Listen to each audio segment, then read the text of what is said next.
Assalamualaikum warahmatullahi wabarakatuh. Bismillah wa billah wa minallah wa ilallah wa alallah wa la hawla wa la quwata illa billahil aliyyil azim. Jumpa kembali dengan saya Angjay Ujung Kulon. Salam waras, salam perdamaian, salam persatuan dan kesatuan. Berbeda-beda tetap satu, Bhinneka Tunggal Ika, NKRI harga mati.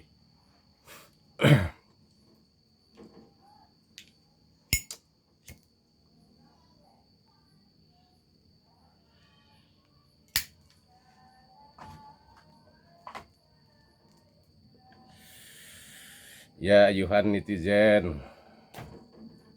pada kesempatan ini sedikit mohon izin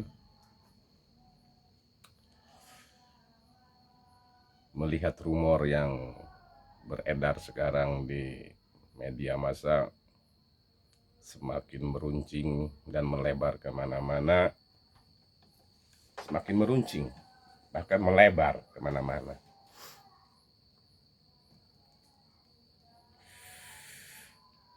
Saya merasa terpanggil untuk menyadarkan,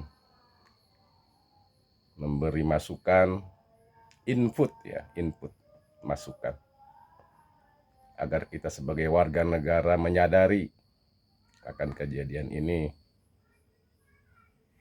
Bisa-bisa ini memicu dari kecil menjadi besar.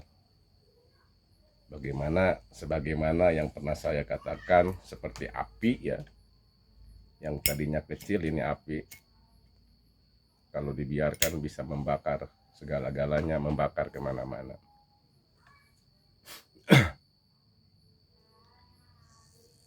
Maka di sini pertama, kita jangan meninggikan ego masing-masing.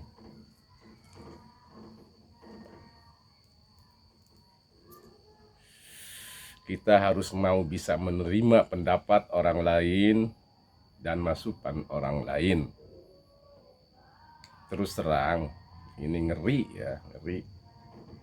Dari mereka, pihak-pihak mereka sering mengoreksi, mengkritik dengan lantang, bahkan tidak sedikit dengan bahasa-bahasa caci maki. Maaf, saya bukannya menyebarkan gosip.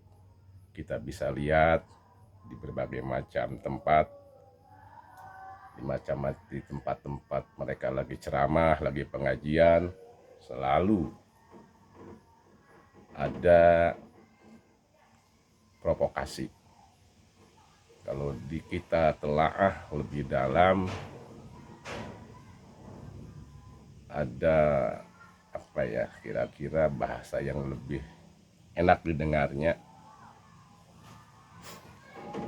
semacam ada upaya untuk menanamkan kebencian kepada rakyat supaya benci kepada pemerintahnya.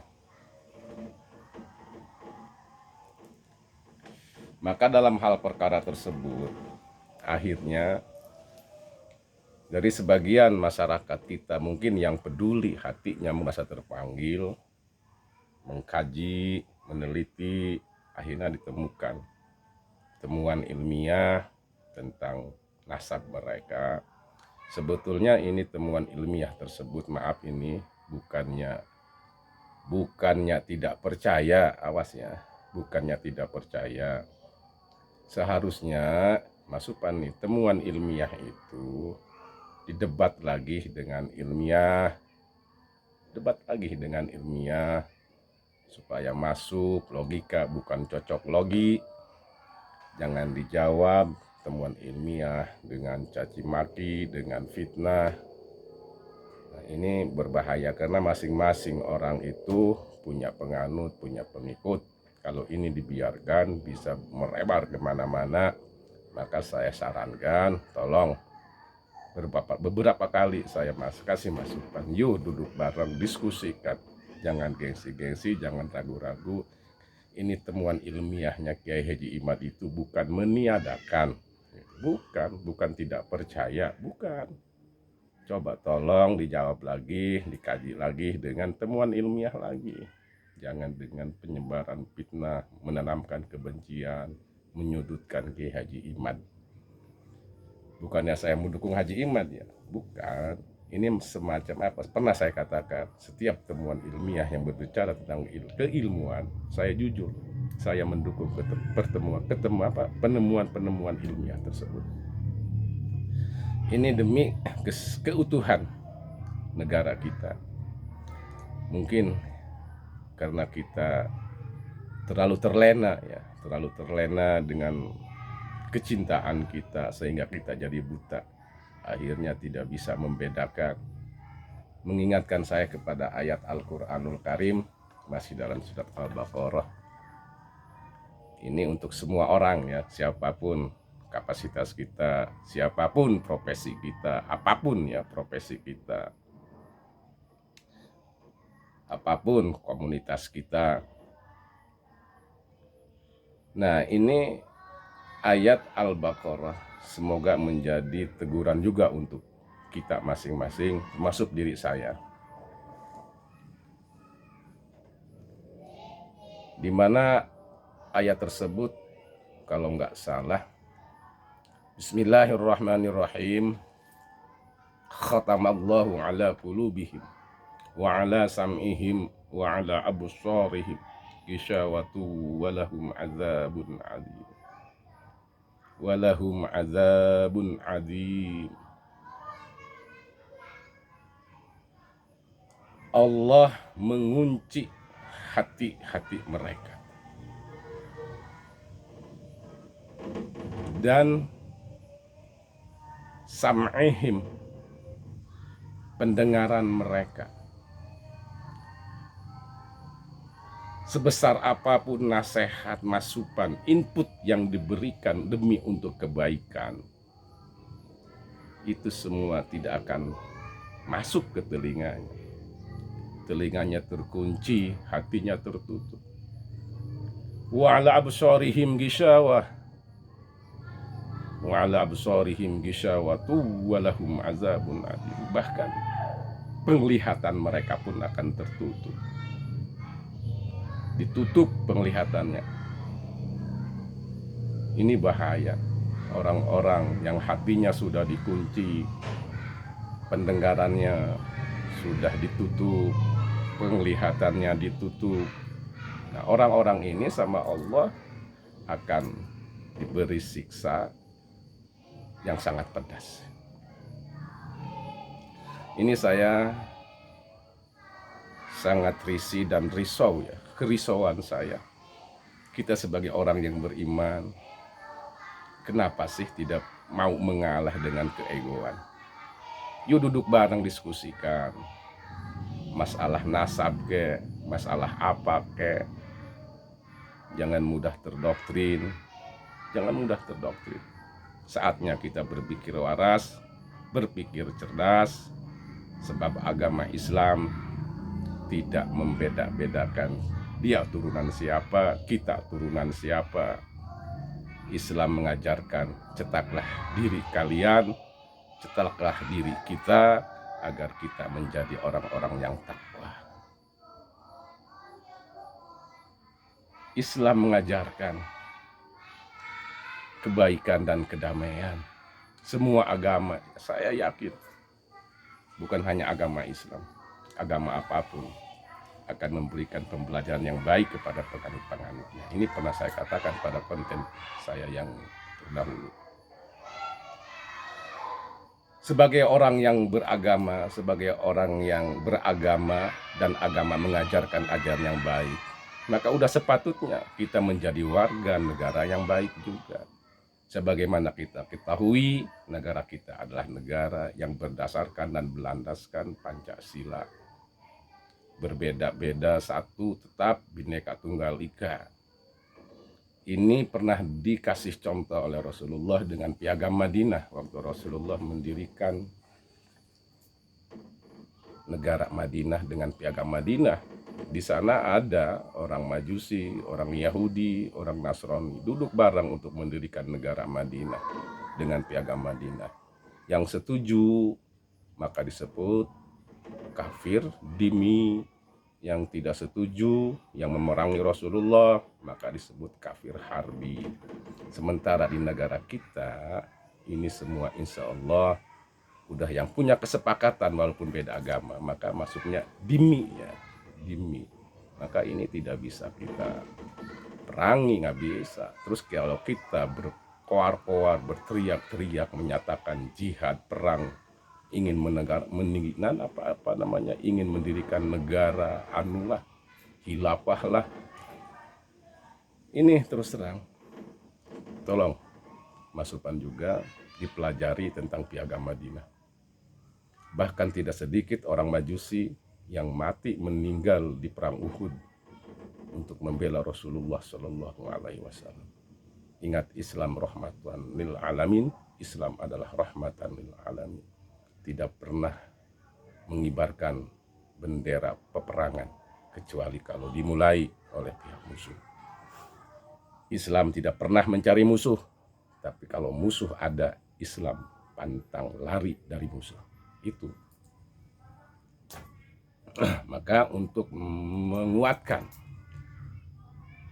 kebinekaan Tunggal Ika, untuk lebih menyadarkan diri kita sebagai warga negara yang baik, berbakti kepada agama dan negara sesuai dengan kemampuan kita masing-masing, alangkah baiknya dan tidak ada salahnya saya punya lagu tentang kebangsaan, tentang kebinekaan Tunggal Ikaan. Semoga lagu ini bisa menjadikan motivasi kepada kita masing-masing menjadi warga yang baik, menjadi penganut agama yang baik, sebagaimana dengan ajaran agamanya masing-masing. Monggo disaksikan dan dilihat dan ditonton lagu tersebut sampai selesai ya. Semoga ini bisa menyadarkan kita. Silahkan dilihat.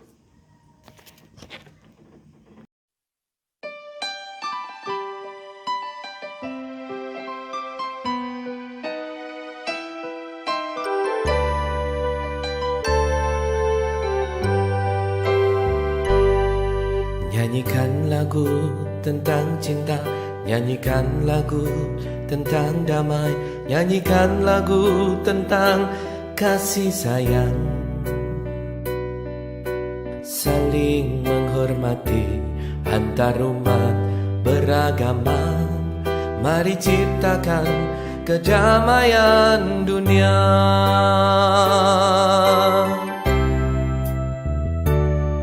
Walau berbeda suku bangsa dan berbagai macam agama, bagai taman Bhinneka Tunggal Ika,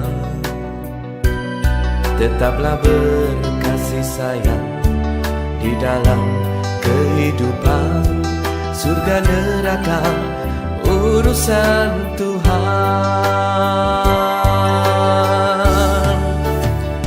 Islam cinta kedamaian, Kristen penuh kasih sayang, Konghucu sabar pengertian,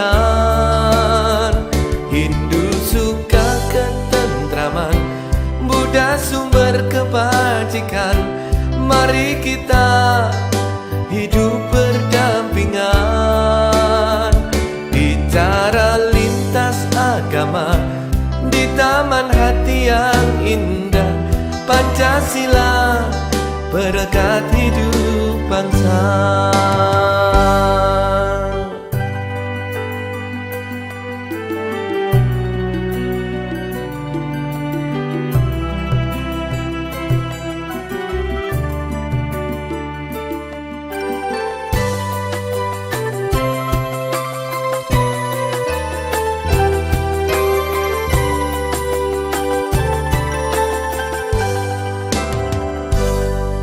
Nyanyikan lagu tentang cinta, nyanyikan lagu tentang damai, nyanyikan lagu tentang kasih sayang,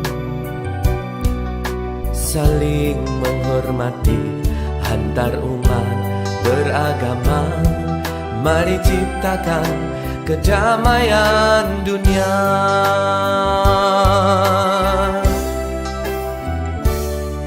Walau berbeda suku bangsa dan berbagai macam agama, bagai taman bineka tunggal ika, tetaplah berkasih sayang di dalam kehidupan. Surga neraka urusan Tuhan.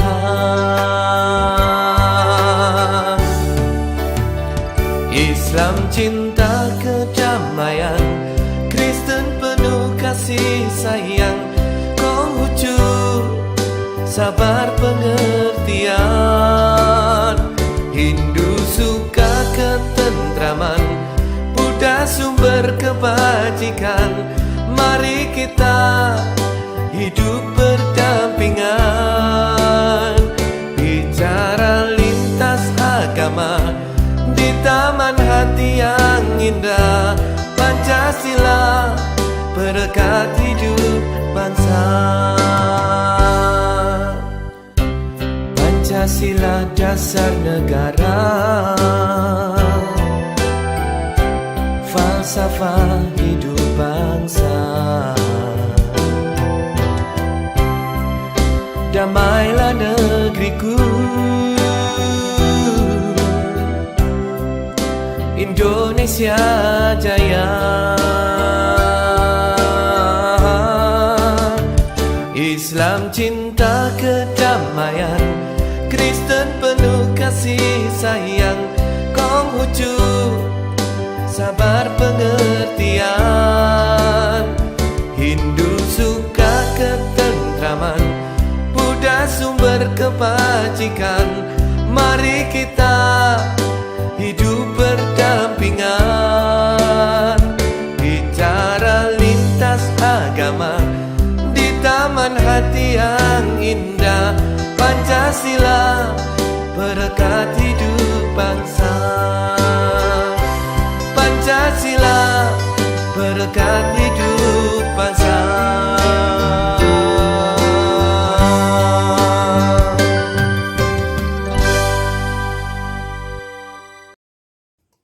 Bagaimana setelah menyaksikan dan melihat lagu tadi, lagu tentang cinta dan perdamaian lintas agama. Semua agama mengajarkan yang baik kepada penganutnya. Bahkan Al-Quran pun kita harus menghormati walaupun berbeda agama. Ini permasalahannya dalam satu agama meributkan pergontok-gontokan masalah nasab. Jadi kalau kita tarik benang merahnya, masalah keilmuan, temuan tesis ilmiahnya Kiai Haji Imad itu, jadi itu kan tentang keilmuan, seharusnya dibantah lagi dengan ilmiah lagi. Nih masukan ya, jangan dijawab dengan emosi dan memfitnah, bahkan melebar kemana-mana sampai memfitnah Wali Songo tidak punya turunan. Ini kan mengundang reaksi pada keturunan Wali Songo. Jadi kita harus tarik dulu benang merahnya, dari mana ini mulai sampai kisruh seperti ini. Masalah nasab dipermasalahkan, masalah Kiai Haji Imad mengkaji, mencari dalam kitab-kitab nasab yang tadi itu ada oknum-oknum yang mengaku dzurriyyah Rasul. Dalam setiap tempat dakwahnya selalu menjual-jual, menyinggung-jinggung nasab Kangjeng Nabi Muhammad SAW, dengan lantang berbicara di dalam tubuh anak ada darah Rasul. Ini akhirnya menimbulkan reaksi seorang ilmuwan yang bernama Kiai Haji Imad meneliti benar enggak ini nasabnya.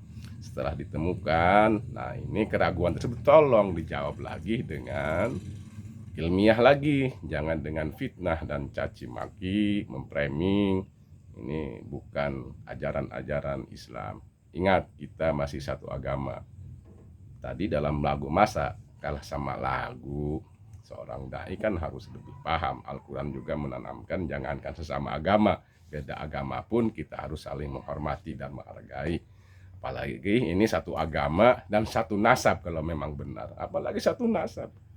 Masa harus bergontok-gontokan? Yuk duduk bareng, sikapi dengan cinta, sikapi dengan cinta. Buktikan dengan ilmiah lagi jawabannya. Terima kasih. Mudah-mudahan ini bisa jadi input, masukan, nasihat untuk kita semua ya, kita semua agar kita menjadi penganut agama yang baik, menjadi warga yang baik di negeri kita ini, negeri Indonesia yang kita cintai. Tolong hargai pengorbanan darah nenek moyang kita yang sudah menumpahkan darah demi negara kita Indonesia Raya. Tetap NKRI harga mati. Wallahul muwafiq ila aqwamit thoriq. Wabillahi taufiq wal hidayah. Assalamualaikum warahmatullahi wabarakatuh.